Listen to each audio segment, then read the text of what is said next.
நம்ம தேவன் ஃபேமிலியில் அம்மா இன்னைக்கு வந்து மருந்து குழம்பு தான் செய்ய போகிறாங்க. ஸோ அதுக்கு வந்து மல்லியும் கருவேப்பிலையும் நல்லா ஃப்ரை பண்ணிகிட்டு இருக்காங்க.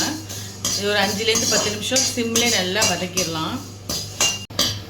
நெக்ஸ்ட் வந்து நம்ம மல்லி வறுத்தக்கப்புறம் ஜீரகம் 1 டீஸ்பூன் போட்டு 1 டீஸ்பூன் எண்ணெயில் நல்லா வாசனை பொரியிற மாதிரி வறுக்கணுமா? நல்லா பொரியிற மாதிரி வறுத்து எடுத்துக்கலாம். மிளகு எத்தனை டீஸ்பூன் போடுறோம்? மிளகு வந்து 3 டீஸ்பூன்.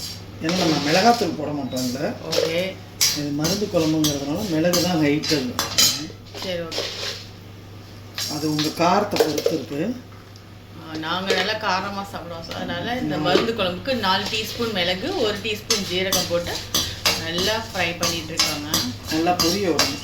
நல்லா பொரிய வெடிச்சு ஆற விட்டு நம்ம அதை அரைச்சிடலாம்.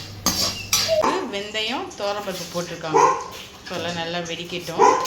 அப்புறம் உரிச்சு வச்ச வெங்காயமும் பூண்டும் நம்ம போட்டு வெங்காயம் புளி கரைச்சி வச்சுருக்கோம். இதை வந்து நுணுக்கி கடைசியாக தான் சேர்த்துக்கணும். இப்போ சேர்க்கக்கூடாது. கொஞ்சம் குழம்பு கொதி வந்ததுக்கப்புறம் சேர்க்கணும். வெங்காயத்தெல்லாம் போடணும். அவ்வளோதான். இப்போ கடுகு வெந்தயம் தோரம்பருப்பு நல்லா கொஞ்சம் வெடிச்சதுக்கப்புறம் நம்ம பூண்டும் சின்ன வெங்காயம் போட்டு நல்லா ப்ரௌன் கலர் ஆக்கி நல்லா வறுத்தணும். அதை அப்படியே மஞ்சத்தூள் 1/4 டீஸ்பூன் ஆட் பண்ணியிருக்காங்க. அப்புறம் திக்காக கரைச்சி வச்சா புளியை நம்ம ஆட் பண்ணிடலாம். அதில் புளியிலே நான் உப்பு போட்டுட்டேன்.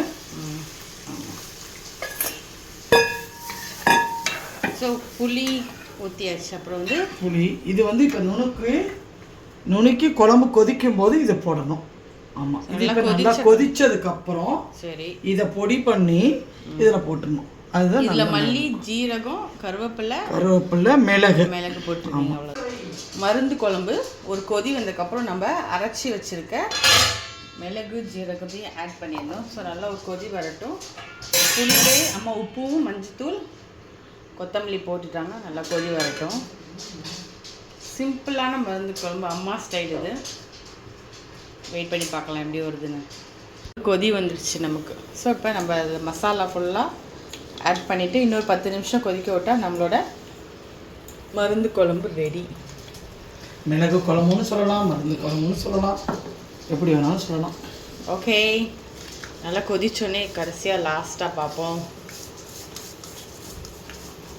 இது இன்னியோட நாளைக்கு வச்சு சாப்பிட்ட என்ன டேஸ்ட்டாக இருக்குல்ல. எப்போதுமே புளிக்குழம்பு மீன் குழம்பு அதெல்லாம் வந்து முதல் நாளை விட அடுத்த நாள் வந்து ரொம்ப ருச்சியாக இருக்கும். எப்படி இருக்கும்? ரொம்ப ருச்சியாக இருக்கும். ருச்சி. சரி, ஓகே, நல்லா கொதி வரட்டும் பார்க்கலாம்.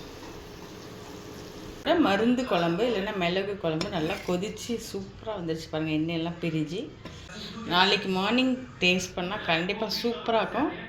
ஸோ தேவன் ஃபேமிலி கண்டிப்பாக சப்ஸ்கிரைப் பண்ணுங்கள். தேங்க்யூ, பாய்.